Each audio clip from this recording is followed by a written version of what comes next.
You know what? With that, we are live. Just we go right in because that's how we work here. Hi everyone, hi, I'm Cryptic Hybrid. Welcome to today's super special Saturday live stream. I mean, we're busy here. We're always doing stuff, especially in the weekends, because that's when I was able to get these guys on to talk about their new game. We have Simon and Nico from Golden Coin Games, and they're gonna talk to us about if Fusion were that easy. Hi guys, thanks so much for coming on. Hi, thank you, Christian. Hi, thank you. Nice to be here. Well, thank you for agreeing to come on and pretty much telling me that you can stay on for eternity, or as long as I keep the call going. So for anyone in the chat, if you want to ask Simon and Nico questions, put them in the comment section, and we're gonna go through those, as we progress. And apparently they can stay here for a long time. So just ask away, because we're gonna be here. All right, but. Before we go too crazy with anything, tell us about your game and just a quick pitch. Let's say you're in Berlin, right? You're in a building in Berlin, and you go into the elevator, and I don't know, Elon Musk pops in, and you have to go to the top of the building. So you have like 30 seconds to tell me your pitch, and hope that he's gonna give you some money from Tesla. Or his own wealth. So what would you tell him? What is if Fusion were that easy? Elon, listen up. Yeah, that's good. I like it. Yeah, we've done a classic point-and-click adventure like 90s style. You take the role of a young scientist called Daniel, and he's working on a reactor to the cold fusion, and you can explore a diverse world, mastering tricky puzzles, and trying to stop the unstoppable. For me, it's an kind of mix game. You can say it's something like Guybrush Streetwood jumping into the Hitch's Guide of the Galaxy with a little bit of Professor Layton in it. In terms of characters, it's the Daniel, like something like Guybrush, and but he's a little bit confused, getting in situations where he does not like to be or has no influence in it. And that's something like the Hitch's Guide of Galaxy. And we have some gameplay parts from Professor Layton, like these near screens with some mini games, some puzzles you can solve there. But we will come to that later, I guess. And like I was saying, like some puzzles that you can solve there is like, it's a point-and-click adventure game. I think people are expecting puzzle, but no, that's a good thing, because we can go into the types of puzzle that you put in the full game.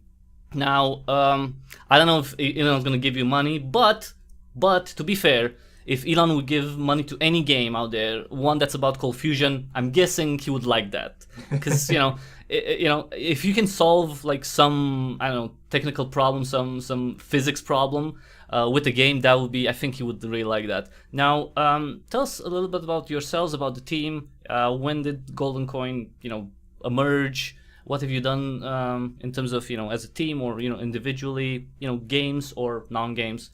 We're movies, music. Did anyone get a Grammy here? Because we had someone who okay, who really? Grammy nominated. Yeah. Oh no, so not yet, but it's upcoming, of course. So maybe I start. My name is Nico. Maybe Simon will introduce himself a little bit more later. We're Golden Coin Games. We're two-man developer show. So we met up half a lives ago. So we met in a company that produced coins, the circulation coins for Euro coins, and of course collector coins too. So we decided to call our game company Golden Coin Games, because it's pretty obvious. So it's not because we think we're gonna make some gold coins with that, but hopefully Elon Musk will give us after this interview. He has fiat currency. I don't think he has much gold, but you'll take you probably take like $100,000 if he gives you. So yeah, who's complaining? I think that that would be good too. So yeah, and then at some point we started to make some smaller games for iOS and Android devices. So a point-and-click adventure was far away for us. So we just had some projects for some month.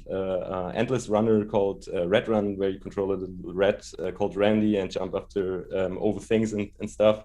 And some puzzles where you have to collect things and stuff. But then at some point we wanted to do some greater things, and Simon came up to me and said, "Hey, come on, let's do a point-and-click adventure." And I said, "Okay, yeah, I'm in." And at this point I haven't known what I expected to do, for all the years. Yeah. Maybe Simon, maybe you can tell us a little bit out of your point of view. Oh, his point of view would be like, he dragged me into this. I didn't want to do game development. I just want to make like really cool coins, collectible coins. And then it's like, dude, we can program and like design stuff. And like, really? Sorry, go ahead. Yeah, it was really a lot of work, but it was also fun, I guess. Of course, yeah. It took, for me too, it took much longer than expected. We really working a long time now on this project. The inspiration, the first brainstorming, I looked it up for this interview. We started about in August 2015 with the first brainstorming of the story, and it's really long time ago. I mean, that's how it works, right? Like it's like the first project is never, like you take anyone, their first project is not going to be, especially a commercial project, it's not going to be, a month, a year, it's not going to be, it's going to take a long time until, you get, although you do have experience. Can I ask, like, when you started out, so I'm guessing this was initially like a hobby for you, trying to make some games together. Were you, at that point when you started out, were you thinking of like, eventually I would like to make a PC game, or did you just like, let's see how it goes, what, how inspiration hits us, and we'll just make the game that we want? One of the key, I play point-and-click adventures for a long time, and I really like them most of them. So I had this key moment while. Tell me after this. Please tell me one game that you don't like. Let's burn some bridges. Just like like you can something really cool. I mean, like Monkey Island is like it's bullshit. Anyway, sorry. Yeah, it's quite okay. So my key moment was after playing Randall's Monday. It is from Daedalic Entertainment, and you have some kind of day cycle there.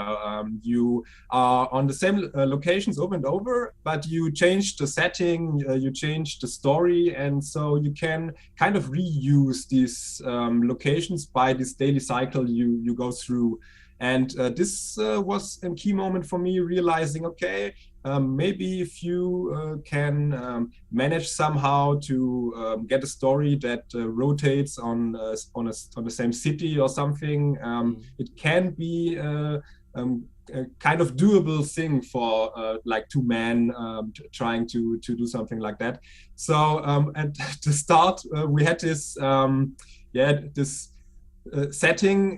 We want to get about 16 to 18 locations where with screens to do something, and and how did that work out? How did that work out? You started with like 8 to 16. How did that work out? Because from the Kickstarter page, it looks like something went overboard a little bit. It's like we're gonna start small, and then like 2 years later, like, oh, we have 67 scenes. Yeah, it's a little bit went a little bit out of control, I would say. So, and it's still counting. So we're not maybe we're not finished yet, 100%. But it gets to an end somewhere. So, but there's 65 very nice screens. So that's a good point, or a good thing for 5 years of spare time work. It's a nice thing. So of course, it started much smaller than it got. So we wanted to do a short story, to tell a short story. I thought about 2 hours of playtime. Now we're exceeding 8 hours or more. So it's more than 10 maybe at the final game. So also the story is grown with the game, and then we have to trash something that we made before and mix it up with some new ideas. And so the story is pretty strange, but maybe we can talk about this later. Well, so when this project started, were you planning it for it to be a PC game, or were you thinking like, we can make it like a short mobile game, point and click adventure, and then it's like, what, this is better for the PC? No, it wasn't. Our decision was to make it for PC. Of course, we done mobile games before, and this is a larger project, and point and click adventures are made for PCs, for desktop computers. It's very nice to play them with a mouse. So of course it's possible to make it on a screen or a clickable screen, but I think it's a game that you play with the mouse and the keyboard, maybe a keyboard, maybe a mouse. Is all you need. So it's like shooters. It was a decision to make it for PC. Of course. I mean, people will be like, "Oh, it's fine on the console." I'm sorry, but if you're gonna play a first-person shooter, to me at least, growing up with the PC, and for the most part, like I want the mouse and keyboard for a PC, for a shooter. I don't want a controller. Same thing with an adventure game. I know obviously you can make it, well, not obvious, because some games don't work really that well. You can make an UI that works on the mobile, or control scheme that works with controller. But for me, ideally, point and click adventure game is like, just give me a mouse. That's it. That's my preferred thing. It's the click in point and click is because of the click of the mouse. So point and touch, we need a new genre. We need a new of course genre. Maybe you're gonna start it out. Like, it's gonna be like after this, it's gonna be Fusion, where that real part 2. It's gonna be like it's a totally new adventure game. It's a point and touch adventure game. And it's like mobile first, but we're also gonna make it on the PC. I'm just brainstorming here. It's fine. Yeah, it's good idea. It's bought. Someone's writing this down, probably stealing my ideas now. Why this story? Like, what happened? Because cold fusion, really, it's not exactly a topic that's on everyone's mind, and that's a good thing, because it sets your game apart. Like, how did you get to this specific kind of setting and story? Like, were you watching a documentary about cold fusion and like, oh, we can make a game about this? That's a pretty good question. It's a topic that's very interesting, because it's yet so close that we get there, and it's a thing that it's getting publicity every day a little bit more. So I think it's part of the future, and we wanted to make a game that's a little bit part of the future, because we started 5 years ago, and maybe our thoughts were that cold fusion is real in 2022. maybe it could happen there, and we wanted to make it in the now time, a game for the now time, not an prehistoric game or with any strange characters, because it's the main setting is very normal. You would say it's a very normal city, and recognizable, of course. You do very familiar things. It's not like magic or stuff, but the thing with this cold fusion and this project, it was a nice thing to make apocalyptic scenario with something that could really happen in the next years. Right. Well, hopefully that's not gonna happen, but okay, I get it. No, of course. Right? It's like you could have, I don't know, went for World War III, like an atomic, but this is nice, because this is like it's something different. Like it's the post-apocalyptic thing. It's kind of played out with nuclear weapons. Like, okay, we get it. Anything could well, not anything can happen, but that's a possibility, right? Like for a nuclear winter, but with cold fusion, it's like we're not there yet, but maybe 5 years from now it's going to be something that's going to be on everyone's lips, and we're going to bank on that. But that's I don't know. I like it. You know, like it's like doing like a crypto point and click adventure game before crypto was big. It's like this is gonna be big in like 10 years. Just watch it, and then everyone is gonna look at this game. It's like, oh, they read the future. And hopefully actually, it's gonna be no prophecy for the future. So I mean, I'm hoping that the ending is a happy one, right? It's like you know what? We didn't get cold fusion, and our whole species is gone. Because then you can't make if cold fusion were real too. Would that easy too? Yeah. So that's It's an instruction. You can build it yourself after it. That's optimistic. It's like, you know what? Whatever happens, we can rebuild. We will rebuild. I like that attitude. It's like, yeah, we can make it.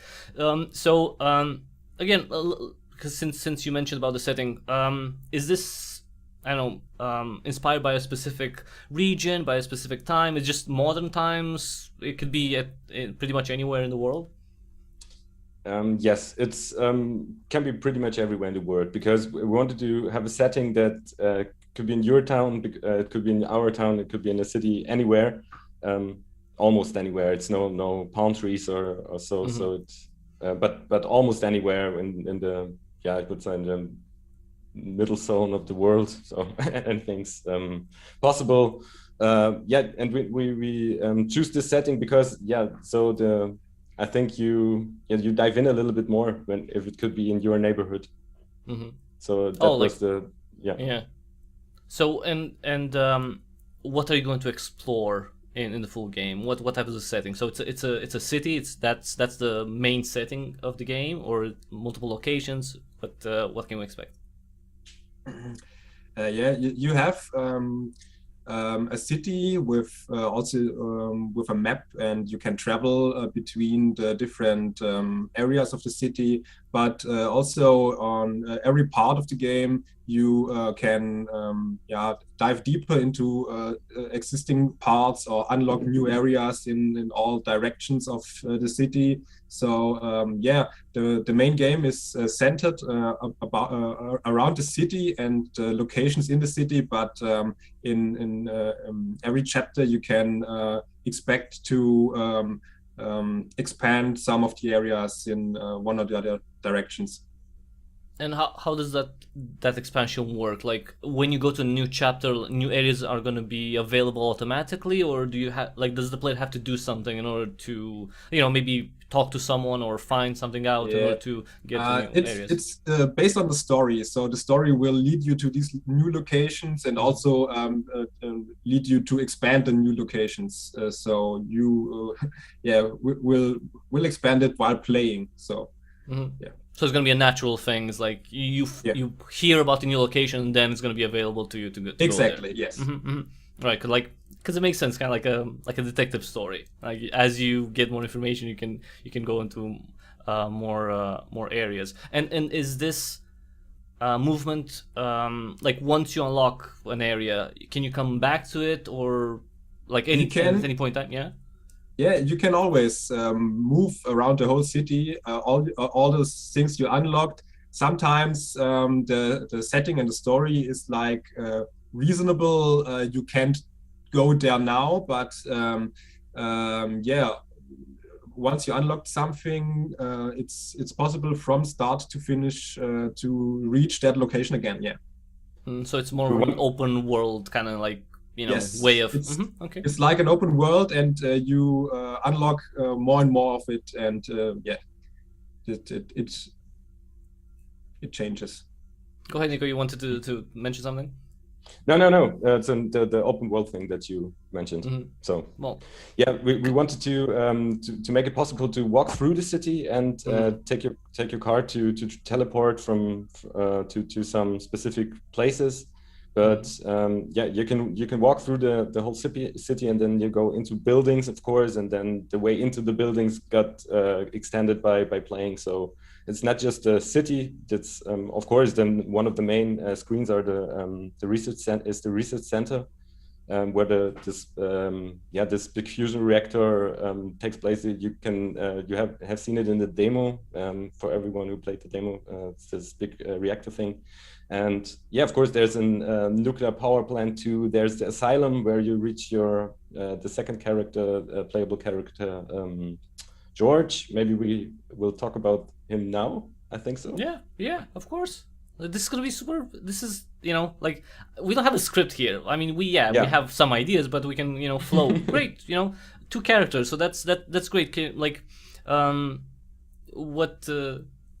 what's George about? Because technically he's the more mysterious of the 2. So if you can tell everyone like who Daniel is, like the first character we meet, and then go into George and who he is, because he's a little more mysterious than Daniel, I think.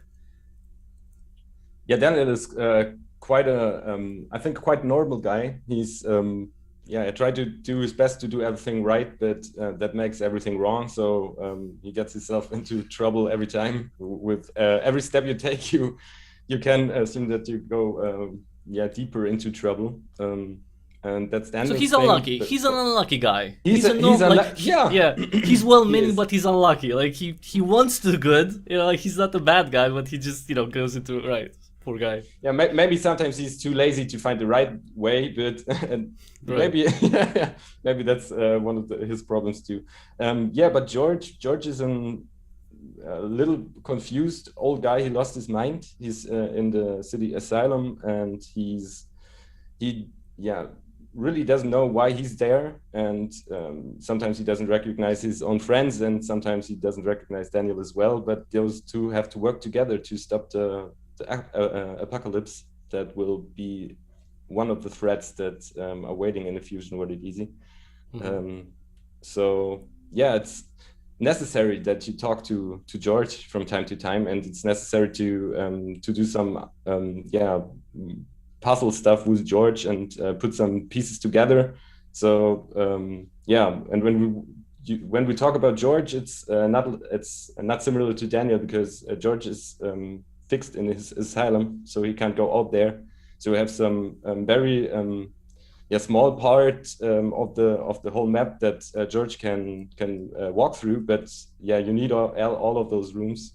And there's some other stuff with control too. So the controls with George are a little bit different to Daniel's. So it's gonna be fun to play those both characters. So when you play George, you have to remember how you point and click on stuff every time. like wait, how does that work? It's like what am I supposed to do with this? It's a door, George. You're supposed to use your hand on it. Yes. Oh, come on, really? It's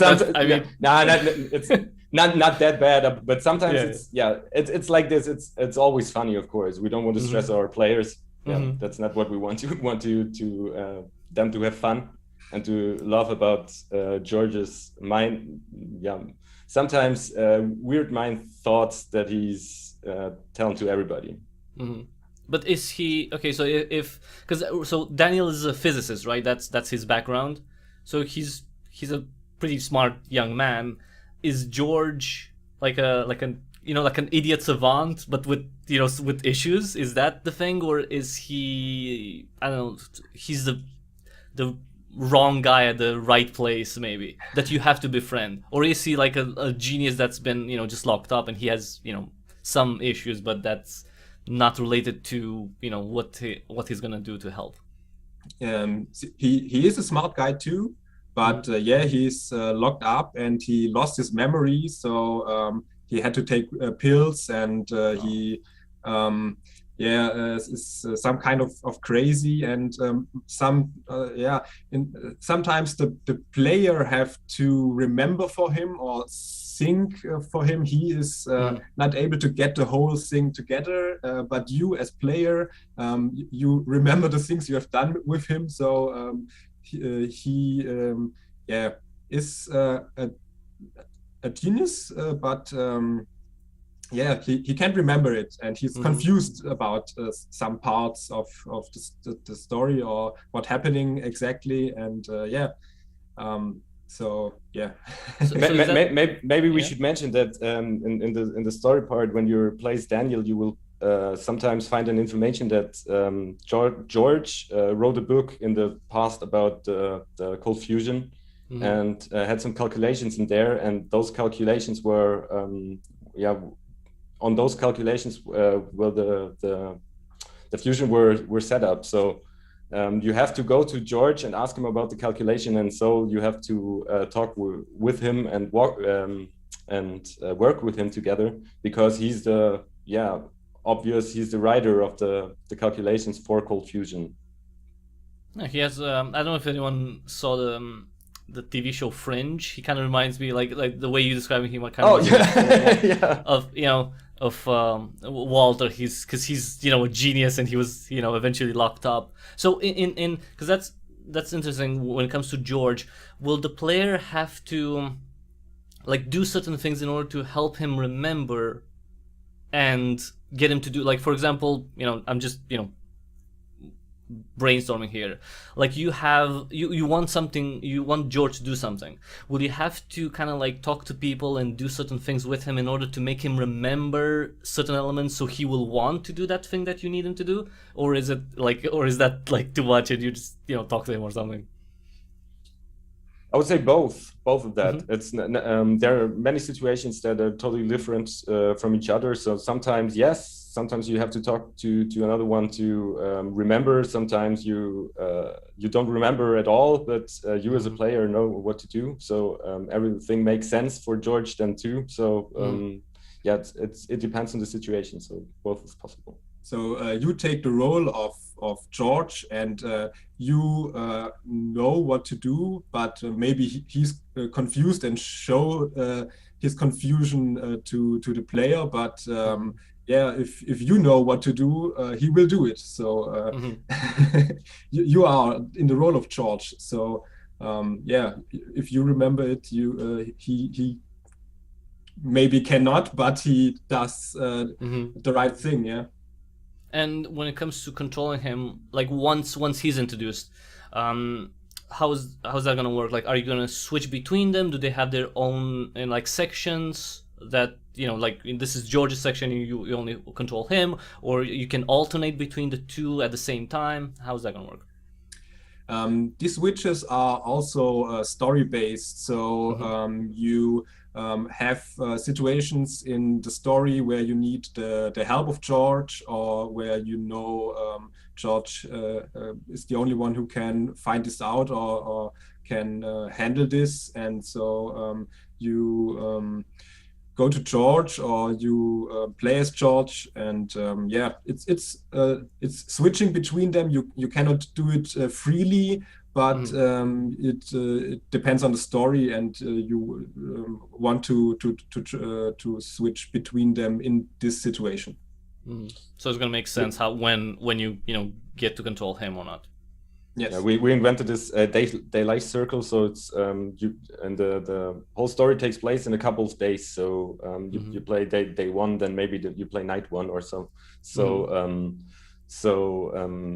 then you talk to George, and then you're George, play a chapter as George, and then you give the ball back to Daniel and play the story along with Daniel. But sometimes there's switches within the story too. So.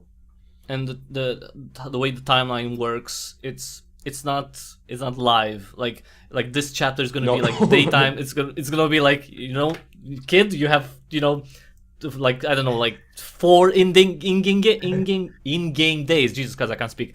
And then you're forced, like in Fallout, it's like 40 days. If you don't make it until then, I'm sorry, you have to start all over, or start a new thing.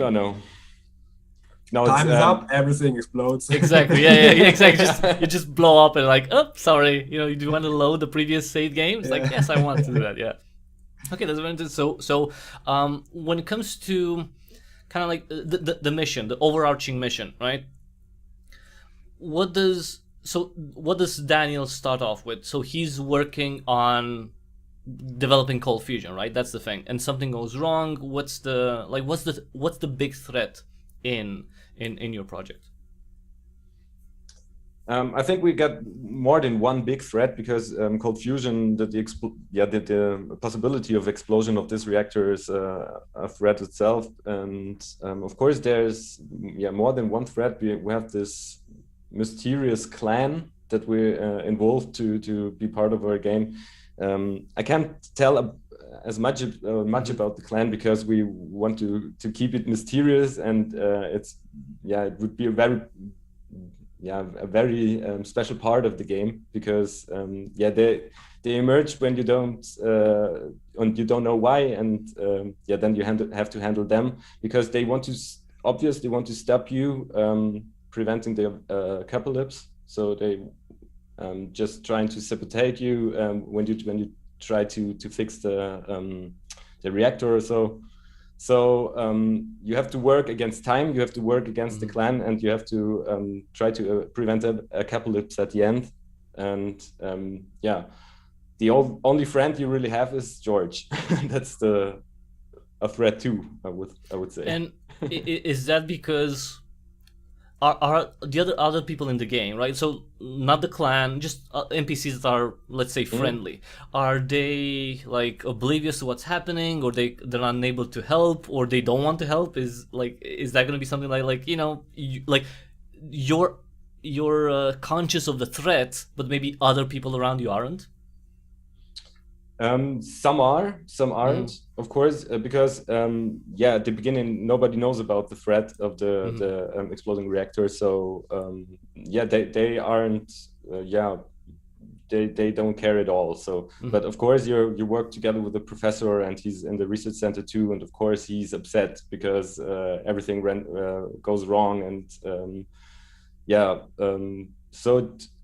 Also, this depends on the situation and who you talk to. So you can say it's like this every time. You can say it's like that every time, because it totally depends on the situation and whom do you talk to, of course. So can I go to every NPC and be like the end is near? Like you gotta change. You gotta. Like, we thought about that. We haven't implemented, but yeah, we thought about it too, of course. But yeah, sometimes it's possible. Sometimes maybe not. Yeah. And tell me a bit because you mentioned the professor. What's his role into this? Because he seems, at least in the demo, he seems like he's a very key person. Well, not feature, because he's an actual person. Come on, like he's a human. he has feelings. Now, is he kind of like someone that you have to kind of answer to? Is he gonna be someone that you have to kind of is he an authority in what you need to do, and then you kind of have to answer to him in some way or fashion? Yeah, he is an authority, but he's tried to be helpful. He's kind of a nice guy. On the demo, he already was a little bit helpful. They really tried to solve this stuff together, and trying to do the right thing. Yes, sometimes Daniel does really not have the time to do the things the professor mentioned to him, but he's really busy with other stuff, and yeah, maybe that's a problem at some point, and yeah. He really tries his best, but he can't handle all this stuff together. All right, so since you mentioned at the beginning that's a humorous point-and-click adventure game, that means, at least in my view, it's like, okay, you're gonna have some crazy characters. Can you tease any description? It's like, okay, you're gonna meet, I don't know, like a conspiracy theorist who wants to, I don't know, bring the apocalypse because he thinks, I don't know, the lizard people are gonna help or something like that. Like, what type of crazy characters are we gonna see in if Fusion were that easy? Yeah, the craziest characters you're gonna see are all located in the asylum, of course. Yeah, makes sense. As you can see behind you, I can see one of those is the chicken lady. She's half of human, half chicken, or Yep. Yeah. Maybe she's not. So maybe she thinks she is. Yeah. Let's be honest. It's 2022. She's not crazy. She's a furry. So, okay, yeah. So I understand that in your game, people like that are, but in 2022, furries are perfectly normal people. Perfect normal. But yeah. Okay. So chicken lady. Yeah. So pretending your chicken is normal now. So perfect. Yeah. So I mean, yes, in our world, but in it's okay. Let's say your game is set in 2013. So in 2013, it wasn't that weird for like you started like 5 years ago, right? So or actually 7 years ago now, right? 2015 you mentioned. So 7 years ago, furries weren't that big. So it's different times, obviously, right? But now we're fine with furries and people who dress up as chickens. That's all now. Okay, yeah. So she's a pretty normal person, like every person in Fusion Universities. Yeah, that's good. Quite normal.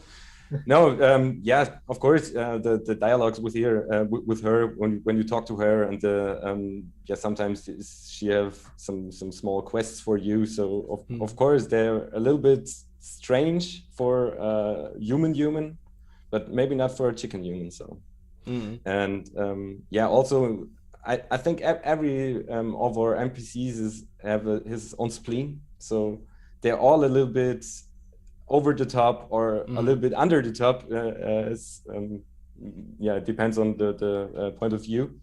But yeah, they all have this spleen. Maybe some of them are helpful and some of them are friendly, but most of them want you to leave them alone. So. No, okay. Especially in the asylum, it's like, man, I'm Napoleon. Like, I don't have time for your cold fusion crap. I'm imagining there'll be someone who believes that they're Napoleon in the asylum, because apparently that's still frowned upon. So we can use that, yeah. Maybe Pete is also to mention. He is a mechanic guy, often there to repair something or help something in some situations. But Daniel, he's unlucky, and in many situations they have like constellations. They influence each other to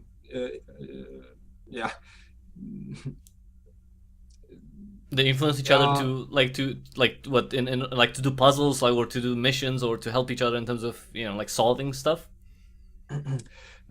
Most of the time, Pete is getting the hard stuff. So he really. Okay. No, because it's funny. Because usually it's like, you have to do all the crazy hard stuff. It's like, wait, no, you can. Wait, in this game you can defer to someone who knows better, like who's actually good at his job. Like, oh, that's great. Yeah, you break everything. You break so much things, and we need someone in 60 screens. You need someone who cleans everything up, and that's Pete. So we have someone to repair the things that you demolate. And that's his job. But Daniels often ruins it. So it's some chances to go with slapstick kind of stuff in animations, it's pretty cool. So is that going to be a theme throughout the game? The fact that Daniel is for whatever reason clumsy or whatever, unlucky, that he just gets into trouble. Is that one of his things? Like, there's always trouble like following him. Yes. Okay, that's 100%. It sums it up for 100%, of course. Yeah. Oh, so you just want to solve something, a mission, then he's gonna do something, and it's like, no, Daniel, why? Okay, it's gonna be not every time, of course. Right. Because, we want you to do the next puzzle too, so we can't stop you with giving you the feel of doing everything wrong. So of course there's some Belohnung, now the English word, rewards, of course. Okay, there we go. There are rewards, and there are good moments for you and lucky moments, but most of the time you really scrub it up. So you have to worry about like the whole thing, like let's keep this reactor from exploding, and we need to keep Daniel from screwing this thing up. Right? Yes. Yeah. Okay. That's so. In the Kickstarter page, there's 2.5 characters mentioned, and I was thinking, okay, what's this? Is it, okay? You don't have to spoil it, but is it going to be something like just a small section where you play a third character that maybe is not human, or? something like that. Was kind of a joke. It is a little character you play in some mini game or riddle. It's a small robot you can control to solve some missions, and you have to take him as a character and do things Daniel can do in specific areas, like there's a small thing Daniel can't go in because he's too big, and you can use the small robot and crawl down there and get things from areas Daniel can't go up, and yeah. So you're not going to use a cat. That's good. I mean, that's good. That's I think that's a fair point. You know, better to use a robot to go down. You know, like I don't know, like an irradiated area of the of the facility, and like we can send a cat, or we have this robot that's used for that. It's like, yeah, let's use the robot. That'll be, I don't know why, because in a lot of games like you use animals, you know, like to get you stuff. And I was thinking, well, if this is going to be a reactor, it's like maybe don't have live things going around, you know, something that can be, can irradiate. Maybe a cat wouldn't listen at all. You can tell her go there, and she does nothing. Exactly. Actually, the cat would be more likely to just like press buttons or like throw stuff off tables, and it's like, and then it's like, oh, what have you done? It's like, no, this is gonna explode. No, that's not good. All right, that's and since you mentioned this is such a good flow, I really like this.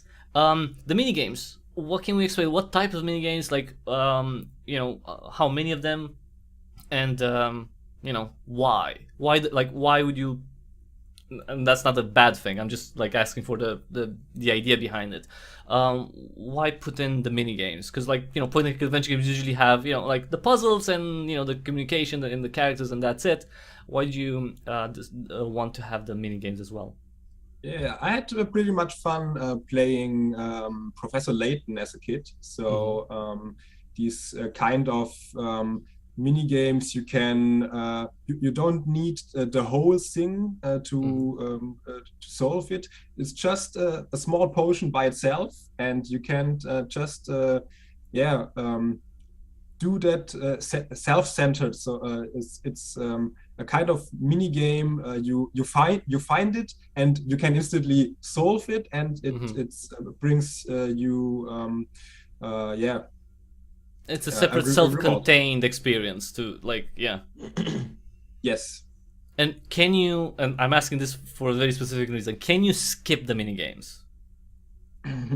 On the alpha and beta version till now, there is not a skip button, but on the final game there will be. Okay, why?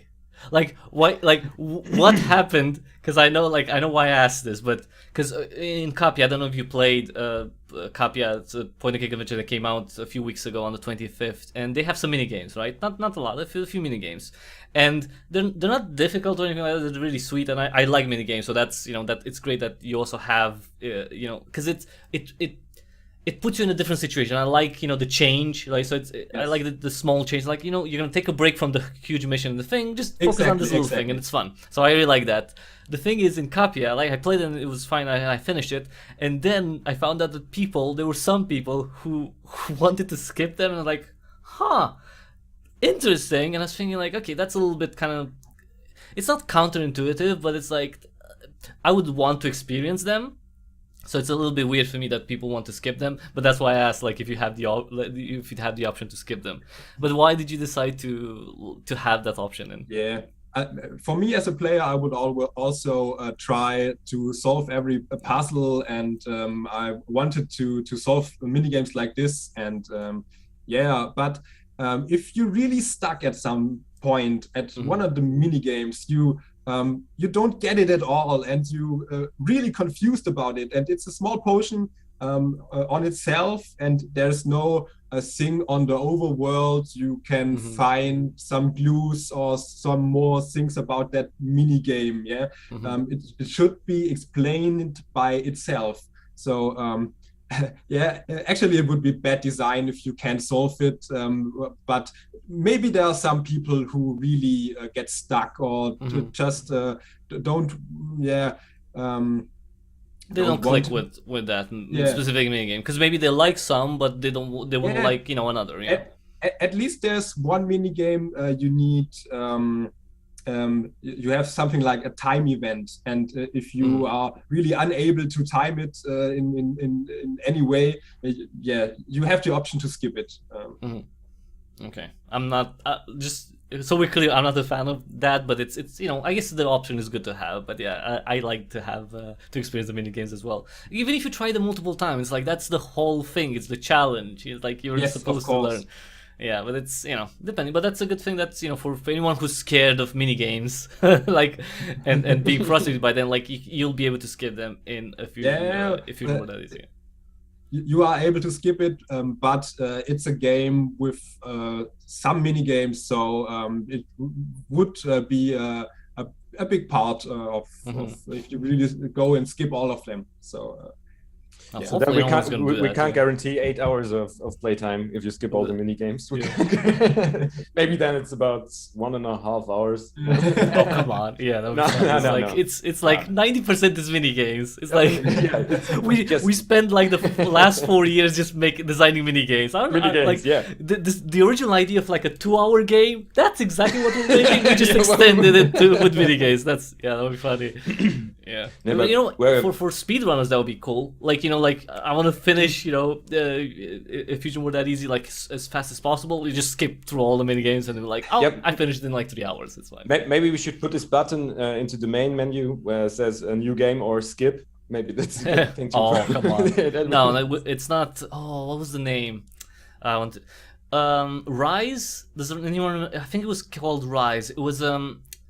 It was a game by Crytek, and you played like a Roman soldier, something like that. I think it was called Rise, and it had something like quick time events, and even if you you could just kind of go through them without actually playing. Like they would still, and it was such a funny thing. It's like, oh, you can just finish the game without playing. So exactly the same thing. It's like, just skip to the end. Yeah, it was pretty. Yeah, exactly. It was pretty much that, and I remember people were making fun of it back. I think it was probably 2008 something. It looked really cool, but it's Crytek. Actually, I'm not gonna say what more stuff about Crytek. It's like they're cool. It's just like they're cool for engines, for games. It's like it's fine. I mean, you can defend them because they're from Germany initially, so. That's if you want to trash. I really loved the engine. It was great for that time. He developed the Crytek engine, and yes. Well, I'm still waiting for an Exile game, because the first thing the first time I found out about Crytek was when they did the technology demo for the GeForce 2, I think, and they had like a really cool for that time, like in 2000. They had like a little flyover with dinosaurs and stuff, and I wanted to play that, and they have not made. They made a VR game that's with dinosaurs, but other than that, it's like I don't want to play Crysis 4. I want games with dinosaurs, like CryEngine powered dinosaurs. That's what I want. But you know what? Maybe if the apocalypse happens, maybe Crytek's gonna do that. Because apparently that's what we need for Crytek to do the games that I want them to make. It's just. That's a little weird, right? But all right, so that's for the mini games. In terms of the gameplay, is it a classic? You have puzzles, you talk to people, you combine things. Did you change anything about the, let's say the known formula for point-and-click adventure games? As you said, the mini games are special. They are more than you normally would expect on a point-and-click adventure. But also, for example, George has the ability to walk on the ceiling if he takes his pills. So you can kind of expect there some interesting settings or situations with. I don't know, throw a key down, pick it up at the bottom, so you have to change between the ceiling and the bottom part of this kind of ability makes is really something special you wouldn't expect normally on a classic point-and-click adventure. In people don't walk on the ceiling usually on point and click. Exactly. That's a good so wait, so only George can do that? Yes, he's crazy, so he can. Well, okay, so what is it, the pill, or is he because he's insane and he believes that he can walk? Like, like, cause there's no like is maybe it's the mixture of all. Yeah. Okay. Because from what I've seen, at least from the demo, and from what I've read, pretty much everything that's online on If Fusion Were That Easy, it seems a pretty reality grounded game. So it doesn't seem like you're gonna have like weird magic or like some things that don't make sense. It's like for the most part, from what I've seen, it's like this is gonna all make sense in the world that we exist in, and exactly. It's gonna be the same. Yeah. So that's why I was asking about this, because it's sometimes it does not make sense in the real world, I guess, but in the internal world and the universe we create within this game, it's logic and based on logic. So it's gonna make sense in the game. That's the thing. Yes. That's what you want, really. It doesn't have to be like our logic. It's like exactly our world's logic. Okay, and so because it's a timed thing, so you have a mission and you are constricted technically by time. Are there going to be any states where time runs out, or you make certain choices that would end in a bad way, maybe an explosion, maybe the apocalypse, maybe the aliens come in, I don't know. Like, do you have multiple endings planned, or is it going to be like one happy ending when everyone does not become a mutant? Well, so it's a point-and-click adventure, so normally you would expect to have time to talk to people and try to combine items or something like that. Story-based, you get a lot of pressure, like, oh man, time is running up and things like that. But in the real world, you will have time to explore situations and talk to people, and like you would play or you would expect from a normal point-and-click adventure game. So no, it's not like rocks endings? falling down. So it's not rocks falling down, and you have to run away and go. That sounds like a minigame to me. Like, it's not... So, but it's the story is linear. It's gonna be like you're gonna go through it. You're gonna have one ending, and that's it. You can't screw it up and something bad happens, or is it multiple endings? We thought about this so many times, and we thought about that would be cool, but then it should be a good situation where you take your own where you take your choice to manipulate how it ends. So and this point is very hard to implement in a story like ours, in a story where so many things happen that you don't expect. So for now we decided to just have this one end. But don't say like it's a bad thing. Like it's fine. Like you don't need to have like 100 endings. It's just interesting. Like it's interesting. It could be an interesting design choice, but it's not required. Let's just say that. Like of course. But we thought about this so many times because as you can imagine, when you work 7 years for one project, of course there's so many ideas, and there's no idea that we haven't thought for once, and we haven't tried for once. So, but that's one thing that we said, okay, no, let's not do this, because we want and linear and final experience for A Fusion Were That Easy. So it's a story with a beginning and an end, and the beginning at the ending is it's linear to each other. So we have to do it like this. Okay, so there's not gonna be. Well, I'm guessing there's gonna be a good ending then. Like no one's gonna die. Although you could go for a cliffhanger, and leave some room for the sequel, I guess. Do you have stuff like that planned? So, because on the Kickstarter page, you pretty much say multiple times, which this is not your regular interview. I'm gonna criticize you as well, but okay. It's not a bad thing. It's like you say multiple times that the game is like you're gonna finish the game, which is good. On one part is good, because if you're interested in the game, that's great. On the other side, it's gonna be something like, okay, but if you're gonna if you're gonna make it anyway, why should I back? But we can talk about that, a bit later. But when it comes to the story, so you're gonna make it. This is gonna definitely come out. Have you thought about, like maybe future expansions in this world? Maybe in the same genre, but different timeline, different characters. Like, do you want to take this story and move from here to more titles? Yeah, maybe we when I'm serious, we haven't really thought about what's after Fusion World Easy. So it's our goal to launch this game this year, and yeah, as you said, maybe that could. It's a good point, but it's for a Kickstarter page. But we're just collecting a little bit of money for making music, making better sound effects, for cleaning up the game and making it very perfect. So that's a thing that we can't do by ourselves. So we will release the game with everything that we can, and we put so much heart in it. And so we will release this, and yeah, every euro, every dollar from Kickstarter just can help us make this game a little bit more high polished. But the game is ready now, so it's finished. We have just to fix and edit some smaller parts, but the game is finished. The story is finished. So for us, it's also a release a little bit, so we want to show Fusion World Easy to the world. We want to get the players and want to get the game on the player screens.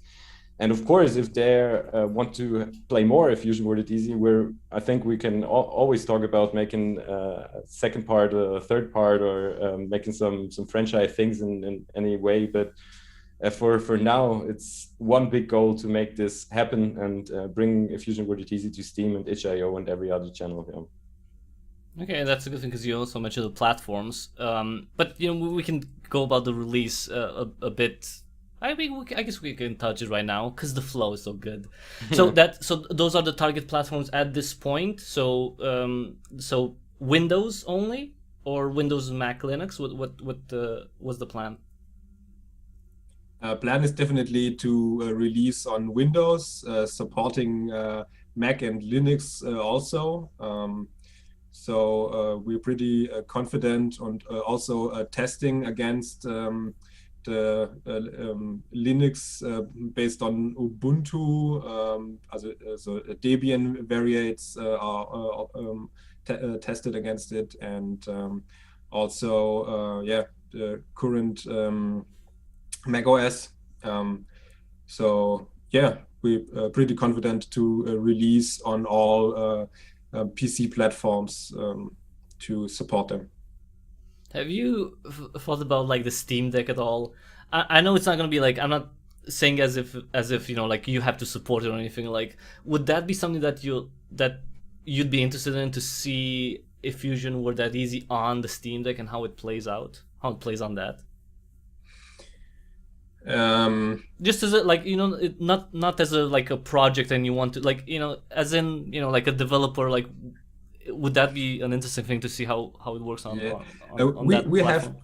We have that pixel kind of graphics, which means that the things displayed on the display are most of the time a little bit bigger than you would expect it on high definition screens. So it can work out to play on screens like TVs hanging on the room, where things had to be a little bit bigger normally. Also, we had on the Kickstarter page mentioned that we could be able to do the controls as controller-based things. So consoles also like Switch could be possible. Steamdeck is the kind of play it on the bigger screen, or no, it's I don't remember it's 720, so 1280 by 720. I think that's I think it's 1280 by 800, the resolution, the screen, something like that. I think it's like a 7-inch screen, or 8-inch, something like that. Yeah. But it would be a small, like a small resolution. Would that be a thing that would worry you about the the visuals on such a smaller resolution? No, I think it's fine. Yeah, it worked. Yeah, it's as I said, the objects in this in a pixel art style is a little bit bigger than normally, so it would be a good thing on small screens as well. So I guess yeah, I guess it would be fine. It can work out. Yeah, but yeah, because I'm just thinking maybe the controls would be the biggest obstacle, like to get it playing on the Steam Deck. But in terms of the hardware, I think it should work fine. But it also has touch screen, if I remember right. Yeah. I believe so. Yeah. Touchpad. Yeah. They do have. Yeah. Oh, and you like emulate the mouse with those, right? That would be the thing. Yes. Yeah. And speaking of graphics, right? So okay, one thing that if anyone would ask, like, how's if Fusion were that easy, like maybe this. Well, obviously, it's my view. It really reminds me of like the late 90s, early 2000s, like 3D era. In terms of how it looks, the visual style, it's like cartoon. It's really sweet and it's cute and it's like maybe exaggerated features. But when I look at the game, it's like, is it 3D and you apply like maybe a pixel art, a pixelating filter on it? Because it kind of looks to me like that. Like the characters are more detailed, like the models are more detailed, but you add some sort of filter to make it look a bit more like kind of a bit more old school, let's say. Is that It's exactly the area in which I grew up. I grew up with playing games like the first Broken Sword series and Cruise of Monkey Island, and it's that kind of area we want to represent in some areas. So yeah, actually, it's most of it is 3D. So I render them in Blender. It's pre-rendered, and yeah, scale it down to the pixel size we need in the game. So as you can I get the 4K like a high resolution pack where everything's like the LODs like to the maximum? I want to see how it looks like that, because it looks really like it looks like it's a 3D game, like a fully 3D game, like that you want to make a bit more pixelated. That's the thing, and that's not a bad thing. It's a very distinct look, and that's a great thing because it was a design decision. Exactly. Yeah. Of course. Is it for like so it's gonna work on more systems, or is it that, but also the old school look that you want to go for? So you can say we started and then we looked where we get. So this was the first thing, and then we want to start as a full HD game or in a high resolution, but we're two people, and if you have much detail in your resolution, you have to show much detail in your objects and everything. So we decided to make an smaller resoluted game. So in pixel art is a perfect way to do so. But we also wanted to do something special. We don't wanted to do this 2D pixel art things that are very, very beautiful. There are so many nice games out there, but we wanted to have it with some special point and give it an own look that you can say, okay, if Fusion World Easy looks like this or looks like that, it's should be some very special things, some unique styling. And so it was a nice thing to see how this Blender 3D renders merged into these 2D backgrounds that I created in pixel art.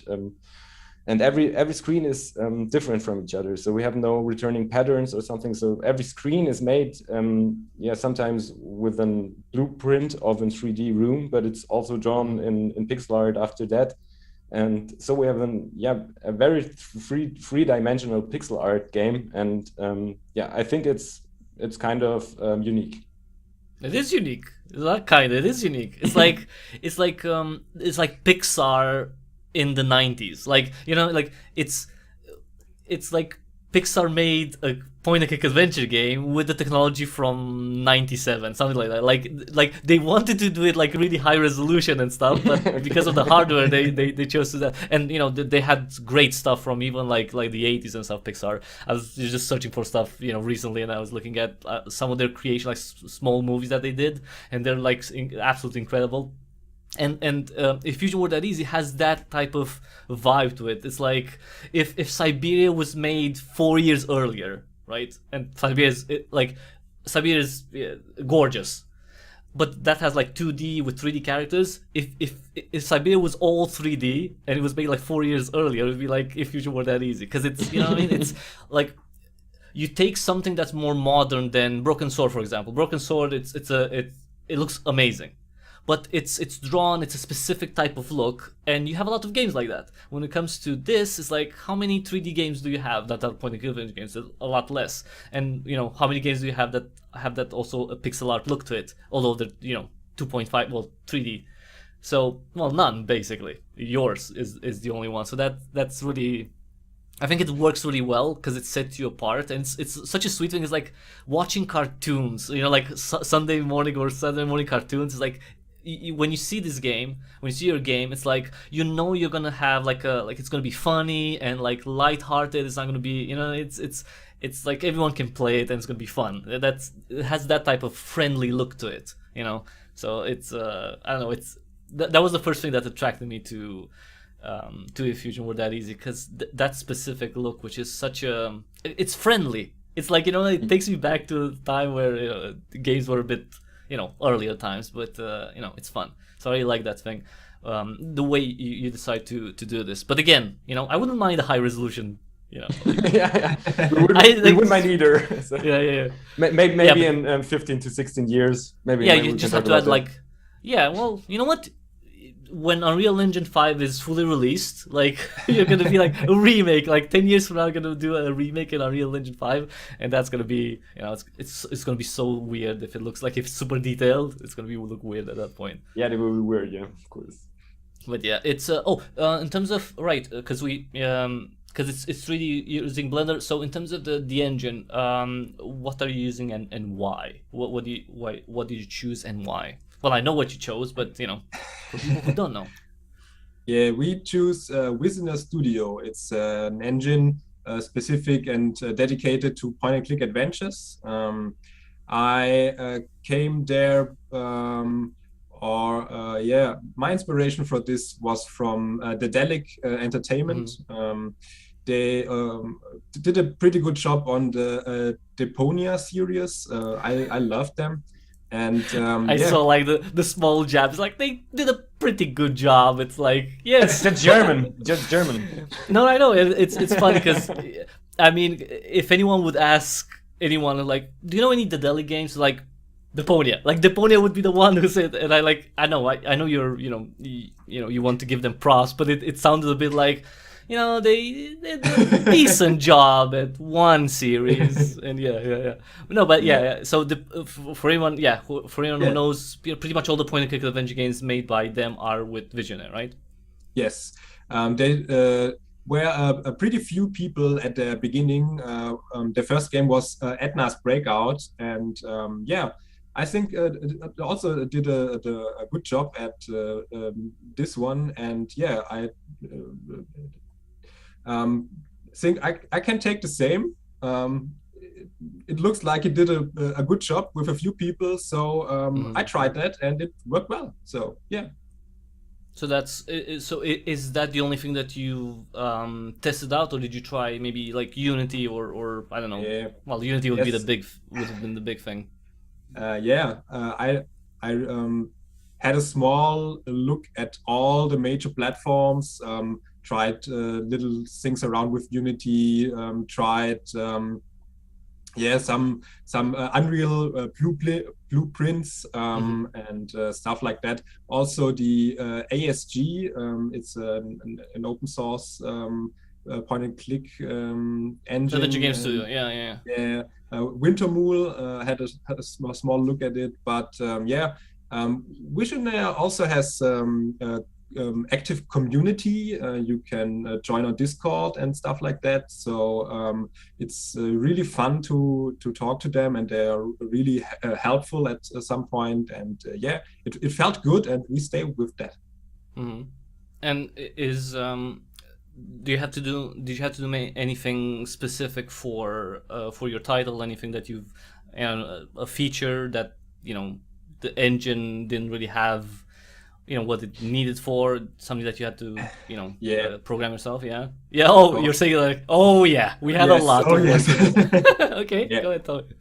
The engine is pretty good at handle some default situations, like you can have people there talking or path finding, things like is handled very well. But yeah, if you need advanced features, most of the time you have to hook up in the engine and expand it by yourself.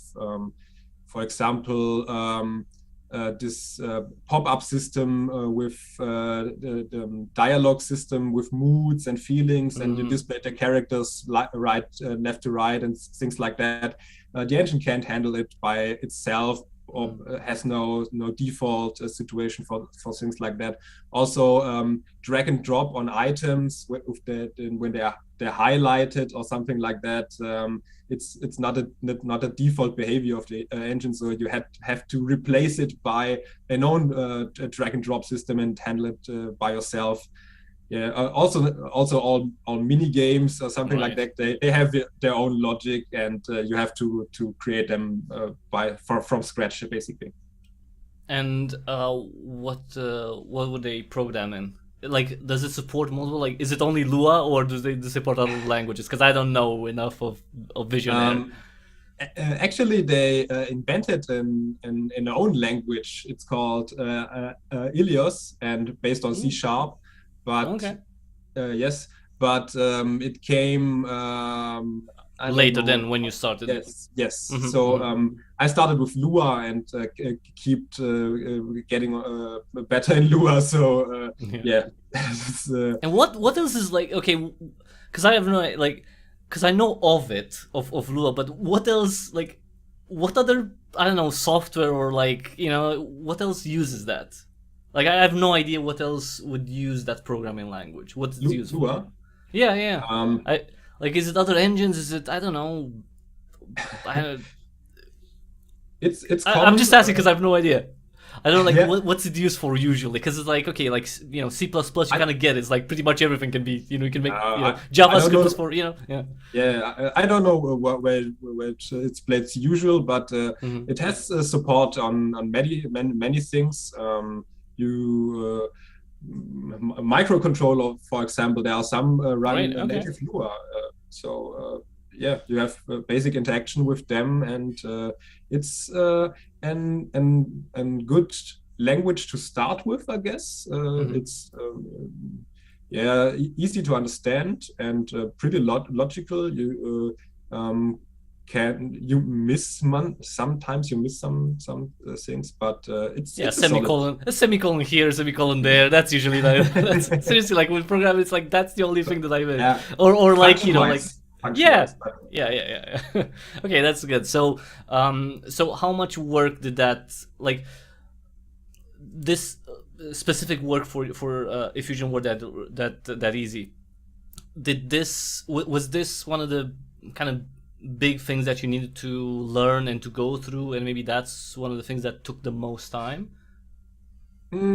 It was pretty mixed up, I guess. I had some really big parts or big things, big blocks of time doing different stuff, modeling in Blender, animations in Blender, but also programming stuff like minigames, or programming UIs, programming settings. It mixed up to something like really, today I'm feeling like doing animations, today I'm feeling like doing programming, and so I can really use it as what I like today, and yeah, it was pretty fun. And 6 years later, he still doesn't hate it. So that's good. I can't understand it either, so it's not understandable for me. I mean, you know, a small team, you have to have, like so many skills. That's the whole thing, and that's a hard thing because you need to know a lot. But also, it makes it that you can, like you mentioned, you can choose what you want to do today. It's like, today I'm not really feeling like coding in Lua, so let's do some animations, or I want to make a character in Blender, or like I want to draw a scene, or something else. So that's at least best that's thing the on advantage. On a hobby job. It's the best thing to do it like this, because you don't want to make it feel like a real job. So you just want to make it feel like it's your project, and you can just if you don't want to work today, so skip it to Sunday or something, or just make a few thoughts, and that's it. So I think that when it comes to the point where it's just work, I think then you start to hate your own project. But fortunately, it's not. Fortunately, it's not the point that we are now. So we still love it, and now that's the point where we want to show it to the world, because we gave so much heart and so much love into this. And of course, you can't say, okay, this part took me 100 hours and this part took me 20 hours, because sometimes you do 100 hours for one job, and then a half year later you see, okay, maybe I have to rework everything, so maybe I can start all over again with the same thing. Sometimes it's small things that took a lot of time for this emotional tracker that Simon mentioned. It's just a tiny bit for the main game, but it's a cool thing, and we want to have things like this, so we took our time into this, and don't count how long it takes. And speaking, because you said want to show it to the world, the demo version, which I really liked, and one of the things that you make a point of on the Kickstarter page is that, and that's a good thing, that it's the kind of like prologue. It's not part of the full game, which, I mean, I don't have that issue necessarily. Like, 'cause some people prefer not to get any type of spoilers, before playing, so that then they may stay away from a demo. But in your case, the demo doesn't have, like, it's a self-contained thing. It's not related to the full game. You can still experience the full game with all its puzzles, all its characters, and and also play the demo, and you're not spoiling anything technically. So was that, like, what was the decision behind that? Because I'm guessing it was easier to just take a chunk out of the the full game and just make that demo. But why would you go for more work? I guess. Like let's do more work for the demo, so it's a separate thing from the full game. The thing is, of course, we as we already said, we want to tell a story, and the story have a start, and you go deeper into the story with every chapter. So what we could do is take the beginning part, the first chapter, and take this as a demo. But when you play this, you don't get this deep into the story that you're gonna be fixed to play to go on to play further, because it's some slowly upfolding information. It's unfolding. So if you take the first chapter, it's not effusion worded easy in this whole thing. So and if you take a chapter from later, so you have missed out everything that's happened before, and that's pretty. And you get spoilers probably. A lot. Of course, you can't take this like this. So we decided to make an all independent chapter or scene taking place just before the effusion worded easy take place, and so show our features, show a little bit of our style, of our visual things. Show how everything will feel and take place in the main game then. So that was the intuition in this. The thoughts about that's fair. It's fine. It's cool. No one has English as a native language here. You're in a safe space. It's fine. It's a very good thing. So what was the response so far from the demo? My response is like, it's fun. It's really cute, and it tells exactly what it's supposed to tell. It has enough of puzzles, so it's not like it's it's not too long. That's also good. But in terms of other people outside of myself, because I'm not the only person on this planet, what was the response that you gotten so far from the demo? Yeah. From the press, from regular people, anything? The overall response was very good, I guess. They felt like it is a solid base we have built, and it's the UI and the settings are feeling polished enough to see it can be much more bigger game behind that. And yeah, I guess we really have technically a solid base and can have built good with that. As you mentioned, some people say it was a little bit short. I don't think it was short. That's I think good. it's exactly. No, I think it's because you don't want an hour. You don't want an hour and a half. That's, I mean, maybe you want, but you don't actually want that. So I'm also you fine want with that. Yeah. Yeah. If somebody say it's too short, it's a sign he liked it. He was in the flow and he played through it. So I'm okay with it too short. Yeah. Yeah, that means they want more. It's just that, like, when it comes to demos, I'm biased because I play a lot of them. So ideally, I don't want to, it's not that I would, if there were 100 hours in a day, then I would play, give me this longest demos as possible. But when it comes to, like, you have to play them and cover them, it's like, give me 30, 40 minutes, especially for a point and convention game. Like, introduce me to the characters, give me a few puzzles. I can see, like you mentioned, the UI, the visual style, what you want, what you're trying to do. I don't need an hour and a half. That's the whole thing. Like, it's really not needed. And that's if you can get in a smaller chunk, then that's, I think that's efficiency, German efficiency, would be really good on something like that. And I think it's the right amount. Like, it's the right amount of content. It's cute. You do enough puzzles, and it's it just flows right through. And was this done? Was the demo done kind of like now towards closer to the Kickstarter campaign, or did you have it like earlier on, or like what was the timeline for that? It was really by the time around the Kickstarter campaign, I thought what would be a good place of the game to introduce the whole setting and give the feeling of Fusion World Easy. And for me, it has to be the Science Center.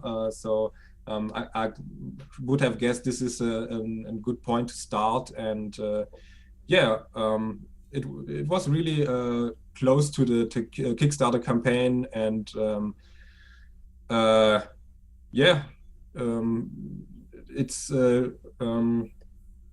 going to Steam also this next time. On Monday we are on Steam Fest, and you can see how close the demo was, because Steam has his own review process, and we can only release it now. So it was really close to the Kickstarter campaign finished.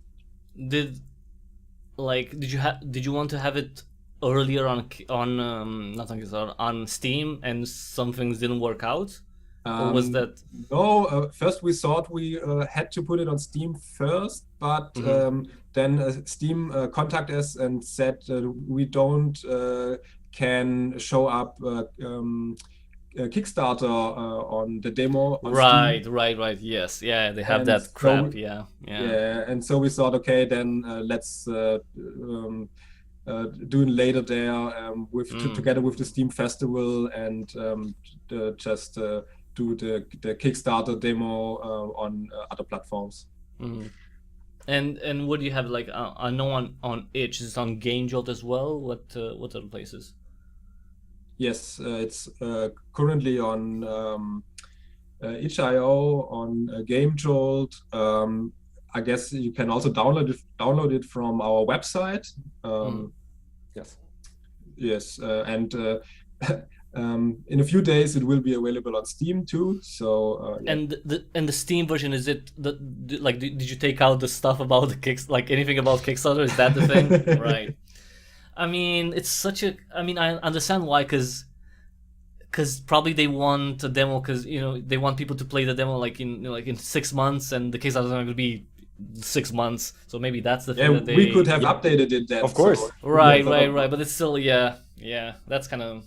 Yeah, I don't know what to say. I think you just can sell Steam own rewards and stuff on Steam. I think that it was some part of the answer. So you can sell Steam, just Steam things on Steam. Yeah, well, I guess you could just announce, right? Like you could do, you can announce the Kickstarter, but you can't have in your game, or in the demo in this case, have mentions and maybe links to outside platforms. So yeah, there's some graphics left, of course.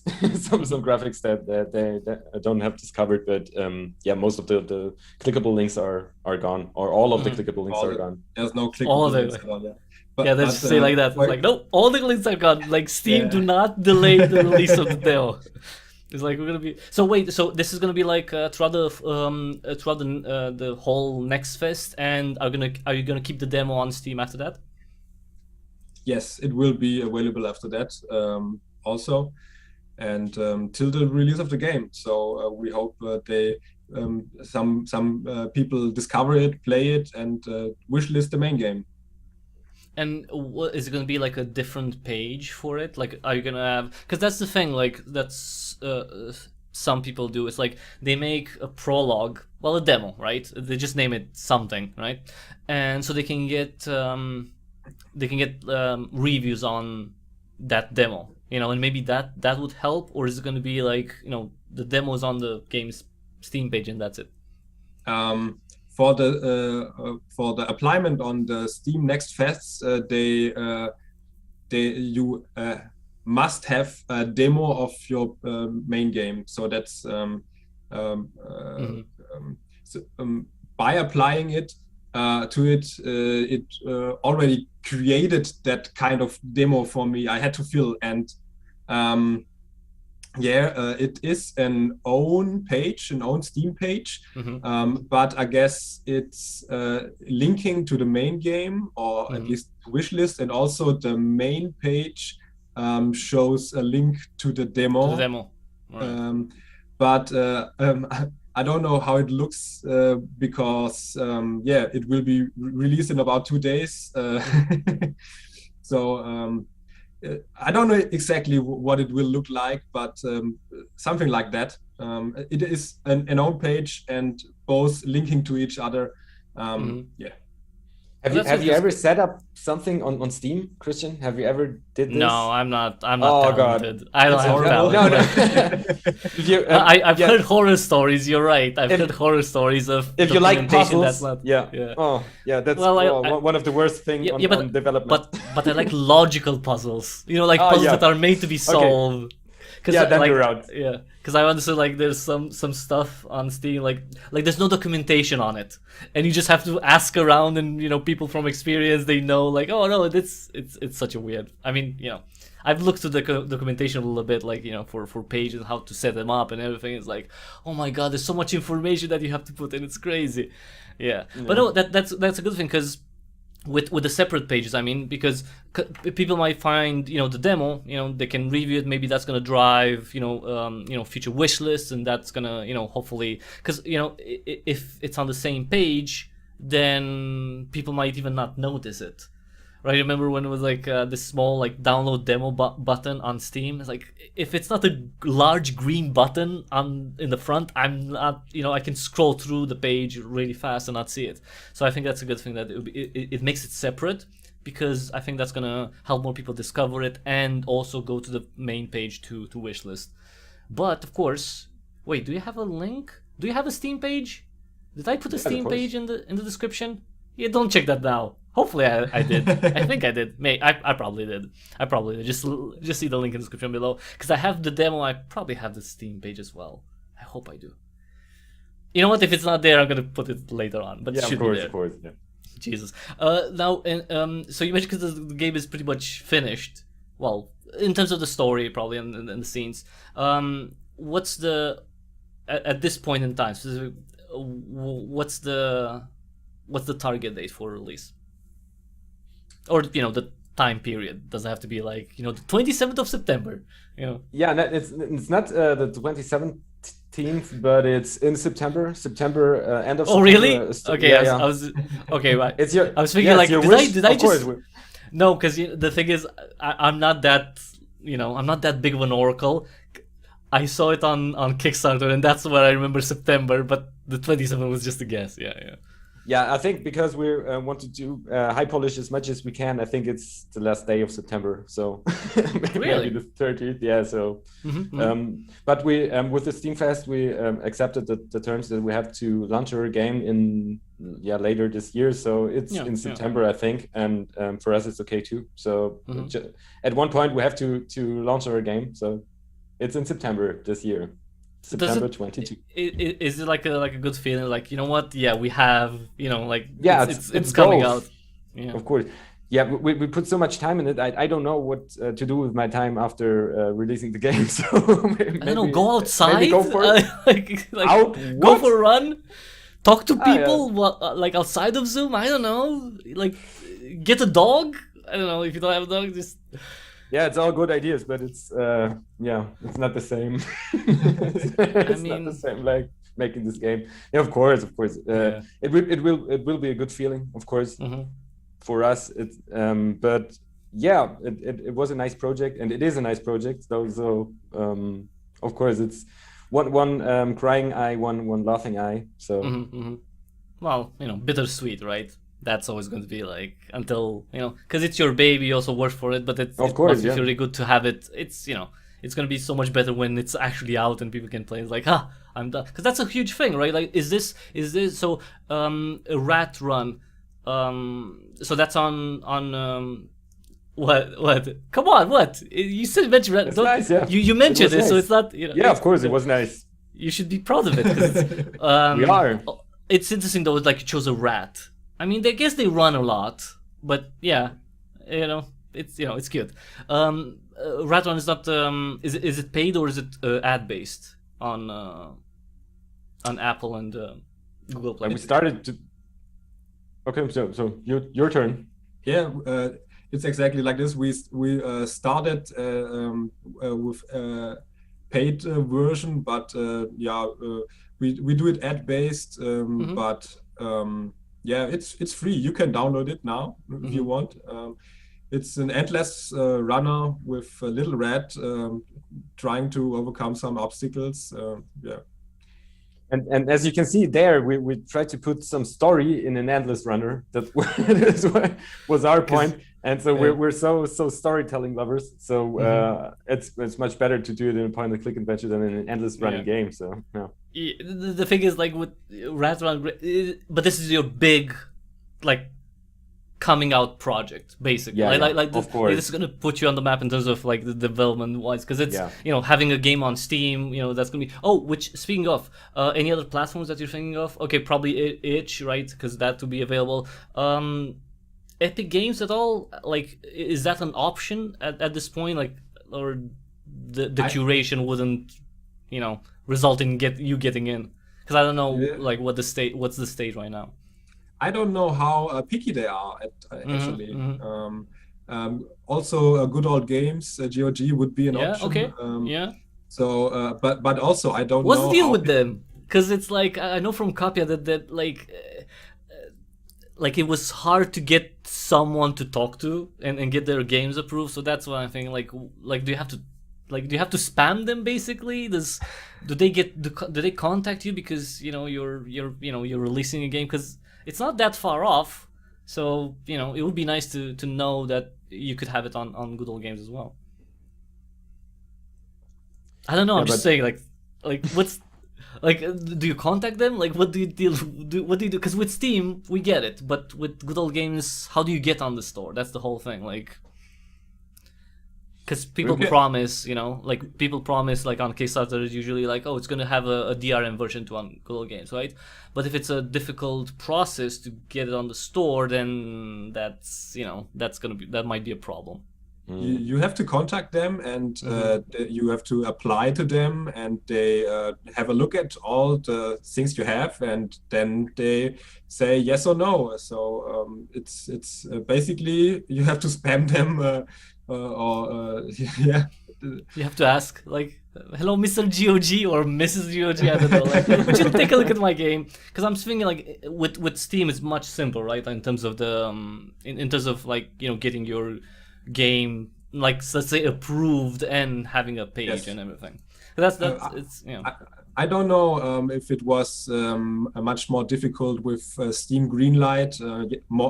Today it's Steam Direct. You can pay a $100 fee and just apply to Steam, and but back then it was Greenlight. You have to get there to people to vote for you and get greenlit. So I don't know if it was really hard, but it's simpler now, right? That's a better. I think it's probably a better system now, because like more people can get in. That's the point. It doesn't have to be like a huge bureaucracy or, you know, some unknown people, you know, looking at your game and deciding on it. It's like it's more, you know, streamlined, which that's what you want. Same thing with Good Old Games. Same thing with Epic, right? Like on Epic, I don't know how they do it, but you should just, you know, like submit, you know, like put a form in, like complete the form, and give them probably a little bit of money, and then you just have a Epic Games Store page, you know. Of course, if it's possible to, we're aiming now to go on every platform that's fair enough to go there, because of course, we don't want to give those big platforms that much money if we for a game that they haven't made themselves. But of course, on every platform that's fair for us, fair for the downloader, for the players at the end. So we aim to go there. Of course, spread the word, the good word, everywhere. Yeah, ideally it'll be everywhere available. You know, like because some people want, I don't know, they want the DRM free version. You know, some people are just fine with Steam because that's, you know, the platform where they have the most games. Some people are like, you know what, let's step away from the monopoly a little bit and go for Epic. You know, that's fine. Ideally, you'd have them everywhere, but the point is the platforms need to, you know, facilitate the process for developers. Because you know, not everyone's, you know, like, well, the Delic is no longer technically, right? Like, have you seen the news about them being bought by Nacon? Yeah, they were bought for like 54 million euros by Nacon, which, it's funny, they're not that big of a player, and it's like, really, the Delic 3 doesn't have that. I mean, for 54, I wouldn't sell for 50 anyway, but maybe they didn't money. No, it's like, you know, okay, when Microsoft bought, when they announced they're gonna buy Activision Blizzard, you know, that's a huge thing, a lot of money, whatever. You know, but 54 million, it's not that much. Is the Delic that small that they would take just 54 to buy them off? It's like, oh, all right. It's just weird to me. Yeah. I think they can have golden coin games for 20 million or so on top if they like. I haven't talked to Simon yet, but I think he's right with that. Yeah, but would you really like to sell to the French? No. That's the question. Because Nacon is French, and they, it's like, okay, no. I'm just saying. I know it's, you know, it's a rivalry there a little bit, but it's old school. Maybe you're not holding on to that, but it's 54. It really doesn't seem that much. 54. That's why for me it was really weird to see that. You'd think it would be worth more, you know, like like, I don't know. But I guess they don't have that many games anymore. That's the whole thing with a little, you know, like you're the ones picking up the torch when it comes to, you know, adventure games from Germany with Visionary Studio. If we complete the you know, the whole puzzle, they're not making games like those games anymore.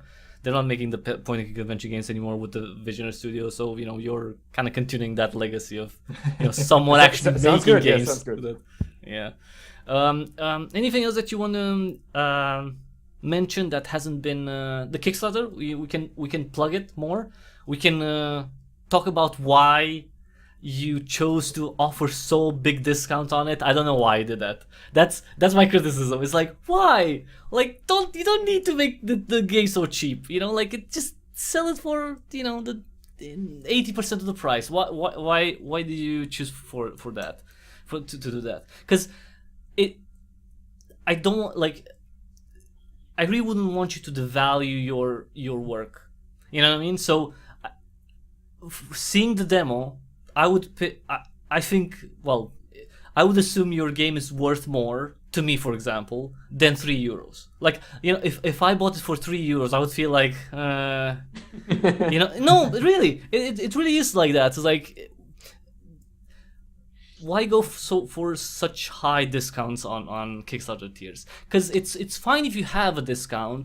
It's just like, to me, it feels like you went way too much with too deep with the discounts on Kickstarter.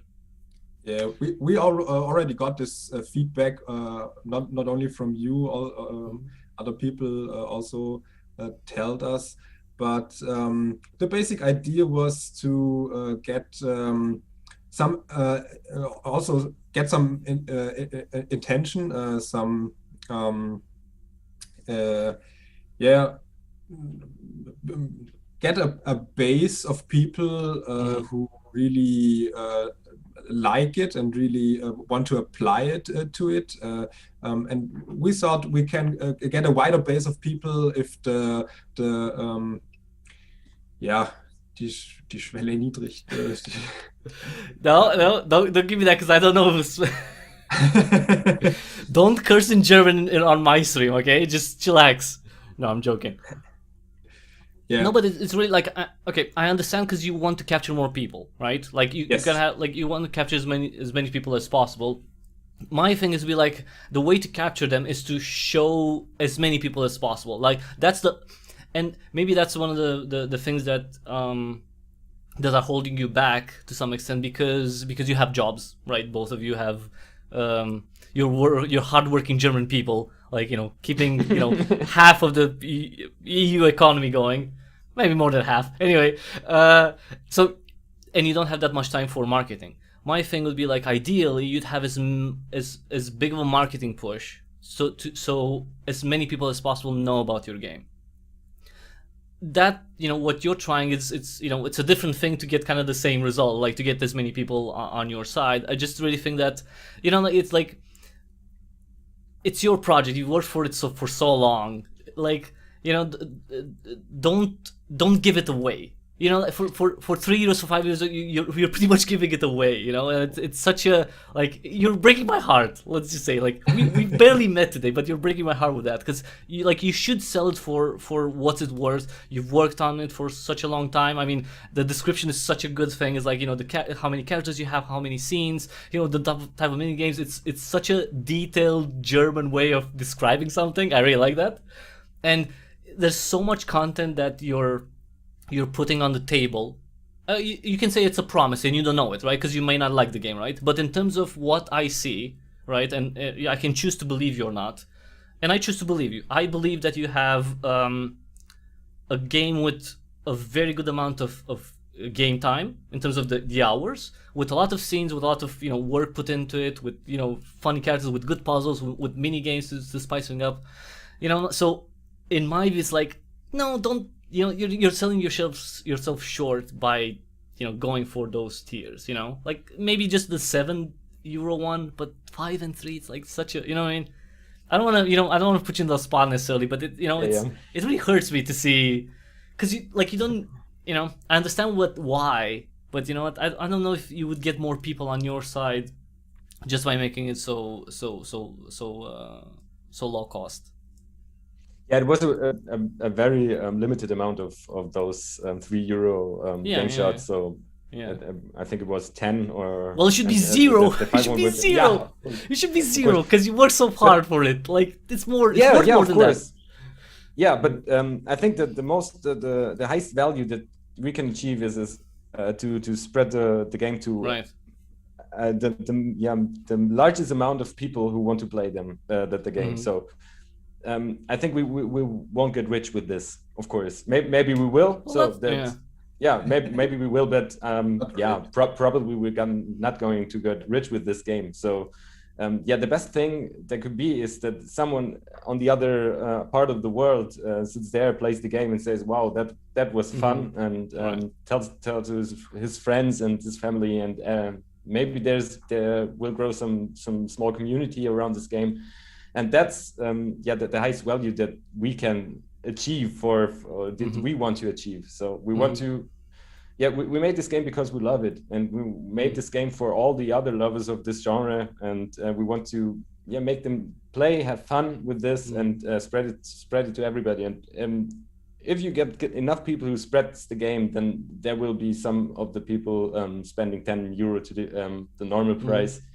So maybe we will get some money from them, but it's much more worth than when players just play the game, because that's made for playing.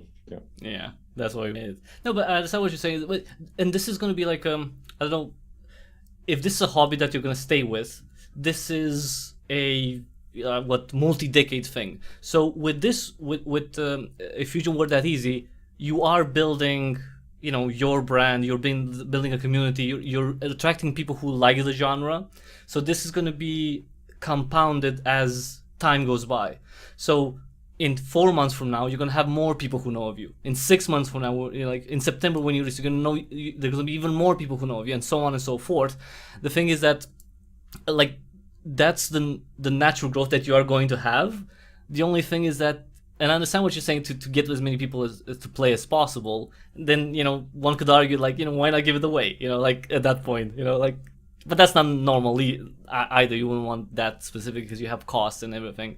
But it's it just I think you could have went like the smallest tier, like just 7, and just do a limited amount and that, because I think you would have reached the goal already and just had some again you need to trust yourself more. Yeah. I don't know why. I don't know if it's trust or not, but it's it's from the demo. I think you have a good product on your hands.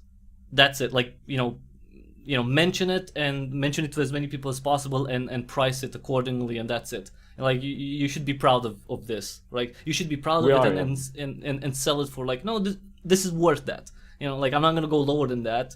Like people do with discounts and stuff. Like, no, don't go 75, percent. When they do after release, like you don't have to do that. It doesn't have to be 75 or 88% like discounted, like 1 year after. Because if you have a really good game and you believe in it, like, okay, 50%, that's it, not less than that. But yeah, that's the only thing. That's my criticism for you today. That's it's a good thing, yeah. Of course it is. I mean, it's not gonna, but I think it's really cool. And for anyone who's watching and they're interested, support it at higher tiers. That's the thing. It's like €10 is not a lot. It's really like a go for 15, go for more than that, however much you can. Support them, because maybe it's gonna also build their confidence. That's the whole thing, and they're gonna see more people are gonna. I think more people are gonna will be willing to give more money to your projects because of that. Because of but we experienced that they haven't took the best deals. The first pickers, of course, that the first 10 they also all of those bought the €3 package. But then we experienced that there some backers that gave 25 to get this more because it's worth it. Yeah, of course, because it's worth it. And I think if you're sitting there and to see, okay, that's worth it, so I will be able or I will be willing to pay €10, €25 or something. But if you haven't decided yet, so maybe you can say, okay, maybe I can try for €5. Why not? So. But you're totally right, yeah. Those tiers should be like, you should do. I'm gonna be, I'm not gonna start a world war after this. It'll be fun. like those tiers, okay. You should only sell. You should only have those tiers for like, let's say 2 countries. You have like the €5 tier for Turkey, because the lira is like going crazy in terms of inflation, and like the 3-year one for Argentina, because. Those poor people have went through so much, and there's like those are the cheaper ones. Like the cheaper ones are going to those people because they can't afford anything, unfortunately, because their currency is devalued and everything. But other than that, everyone just pay the price. It's worth it. Just pay the €10. That's it. Yep, for all that the watchers tonight, so there are no discount prices anymore. So. Yeah, they're done. Yeah, so you're for, but no, it's not a forcing thing. Like €10, I think it's a very decent price, and I don't think it's a lot for what's offered. That's the thing. Yeah, so that's it's gonna be and this is gonna help, right? Like depending on the success and everything, is gonna get you to maybe do a sequel or do something else, or I don't know, go from, because Rat Run 2, maybe people are like, oh, if that's gonna the next game, it's gonna be Rat Run 2. It's like on Steam, and funny multi-platformer. I mean, would you try a different genre if you do it? Like, let's take you released this one, right? Would you think of a different genre for a next title? Maybe. I could imagine something like Zelda and all these kind of games. You see it in the background also here, the Triforce from Zelda. I'm a big fan of this series, and it's also have some kind of puzzles you have to solve, and I guess you can have something like mixed up. You can have maybe 3D controller based open world thing to explore, and also talk to people, have an inventory, and solve riddles like in a point and click adventure style. So maybe this it can be something interesting to mix up. Yeah, that's gonna take 14 years. If this one took 7, like that's gonna take think something that were no. I obviously that would sound great. Like if that would be a thing, because it's it's a genre that's also going to be more appealing to more people. That's the whole thing. I mean, adventures are great and everything. It's just, I mean, with a name like yours, I'm sorry, but maybe that's one of the problems that you're having with the name. Or if Fusion were that easy, maybe people are scared of it because they think they need too high of an IQ to play your game. Maybe that's something. It's like, wait, Fusion? I don't know anything about Cold Fusion. You want me to play a game about Cold Fusion? Like, I only play Fortnite every day. I'm joking. They would, but that's, you could sell that. Who did I mention to? Oh, to Anna from Capia. Like you would sell your game as in like, are you smart enough to play this game? Like you could do something like that. Like, we have a game like only physicists can have finished. If Fusion were that easy, can you finish it? Try it now. It's out on Steam. Like stuff like that. With some puzzles that doesn't appear in the main game. So. Like all the mobile game advertising with this. Yeah, exactly. Yeah. You'd make advertisements that are totally different from the game. Yeah, exactly. Yeah. Oh Jesus. So 98% of people will fail on this. Exactly. Yeah, those things. Like, are you smarter than you put a picture of Einstein and something like, and then you put can you, just make it like, you need an IQ of at least 124 to finish this game. Are you smart enough? Play now, available on Steam, whatever, all that. That'll be, I mean, it's a marketing thing. It's you can try to do it because it's and it works. Unfortunately, it works. I mean, you know what? If it's unfortunate or not, you can use it to your advantage. You know what I mean? Like, it's already there. Like, you can't necessarily change the culture, but you can use it to your advantage and sell your game. Why not? I mean, I would say, take advantage of everything you can in order to get more people on it. And if you have to lie, well, maybe not lie, but yeah. Anything else that you want to mention that hasn't been mentioned? Like, I don't know, spoilers. I don't know, DLC announcement, NFTs. NFTs are hot. NFTs are hot. Yeah. So maybe that's something that we have to talk about, because I read about this too, and I thought about this too. But maybe we should take our main objective to the main game.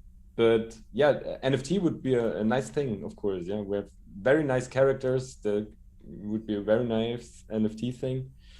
But I like how he's playing along with this. It's like. It's funny because the NFT thing is like, a lot of game developers are against it for no actual reason. It's like, oh, it's like the energy cost and the plan is like, you don't give a fuck about the planet, let's be honest. But it's like, it's funny, like when it comes to games, like either people who are interested in NFTs and what they might bring, and there's another camp that's like they're totally against it. It's like, wait a minute, it's just starting. We're starting here. Like, what did you expect for it to be like a everything to be perfect from the beginning? No, we're just starting with this idea of having property over digital goods. It's new, so what did you expect? Everything to be perfect? No, it's gonna be some scammers. But okay, so you're not gonna make merch. Golden coin? Anything like that? Are you thinking of offering something like that? We're not planning to have any physical stuff. We decided against at this part, because we decided to have digital game with not having as much as plastic waste or if we wanted to do physical stuff, it should be very qualitative. Of course, you want to have stuff that remains over years, and we have to sell it to a very high price. So I think there are just a smart amount of people who are willing to buy things that are qualitative and are pretty expensive for what they get in physical stuff. So we decided to not do this. Also all the work involved, for the physical stuff, to shipping, to get the stuff manufactured. It is that's a lot of work. That's true. Of course, it would be a really nice thing, but of course for us too. But we decided to not do this. But only for you two. Like, are you going to get like box versions of it? I would get just so you have something. Yeah, maybe when there's time, maybe. Yeah. Okay, so no golden coin games, actual gold coin, because that's an investment. It's not. Yeah, of course. Merch. It's an investment to get gold. True, so that would be funny. Like, you just make the. I don't know. I would buy that. I would actually buy that, because that would be an investment more than anything. Of course, just actual coin. That's nice. Maybe we can ask other. The company that we met, so maybe they can produce some gold coins for us. Yeah, limited edition golden coin games. I don't know. If Fusion were that easy, commemorative coin. So you have your studio's logo on one side, and on the other side is the your game's logo, and that's it. And you're gonna sell it as, I don't know, like 500 euros one or something. I don't know how much it would be. Like probably cheaper than that. Like, you'd want. I don't think so. No, it's gold. No. So yes. Yeah, but you can make something like so it's not. It doesn't have to cost 500. 250. Would that be pretty cool. Like that small. Yeah. No, but it would be obviously it would be tiny. But the thing is not necessarily like to make a huge thing. It's more you still want something that people can afford, because you can make it like 20,000 euros, but who's gonna? I mean, I guess people would buy it just because it's the value of gold, right? Yeah. It's like like people like I don't know who this golden coin game is, but I have gold. so it's like this is investment. I don't know why I'm doing a Russian thing, but yeah. Plug your stuff, because we're I don't know if you if there's anything else. Where can people find you, support you, everything? Where can they find the demo, the game, all of it? Your personal addresses, your VAT numbers, your everything, like just birth date, like bank accounts, passwords. Sorry. We put this all into the description under the video. So. Yeah, just add those. You can dox them. You don't need to dox them. They dox themselves. Okay. Yeah. You can find it on Steam. You can find it on Kickstarter. We also have a Twitter account we often use to post related and new stuff. Maybe some insights sometime. Just follow by. Yeah, we're on Instagram as well. On our website, we have a website. It's pretty new website that we launched with Fusion Word It Easy. If you need some additional information, a press kit, if you want to see the demo, we will add your gameplay demo as well, gameplay video as well. when everybody had played the demo by themselves. So we're there too. So you can reach us on every channel that you can imagine. Yeah, maybe not on Reddit. We're not on Reddit, right? But I'm not a Reddit account, but never. Okay. Yeah. But I think on all the other platforms we're somehow some more or some less. Yeah. So if you want, you can write to me on Reddit, but I mean, why not put some stuff? I mean, you know, especially the gold thing. If you say that you're gonna make a gold coin, there'll be, you know, put it on Wall Street bets because those are the investment people. So yes. yeah, why not? But when for people to find you, like, what if Fusion were that easy, or do you have Golden Coin Games accounts? Is that like the what's the brand that people should look for? Your studio or okay, so it's most of the time it's Golden Coin Game, yes, because it's the main thing or the company behind it, something like that. And in Fusion at least is just one of the titles. Don't say just. Don't say just. Yes, it's like second title. Yes, it might not be as successful as Rat Run, but you know we're starting new franchises. It's like Rat Run. I mean, I would play it. I want to play it actually. I want to reinstall it. Yeah, try it. Yeah, it's good. You have to try Old Bowl too. Yeah, it's very addictive. Yeah, it's nice.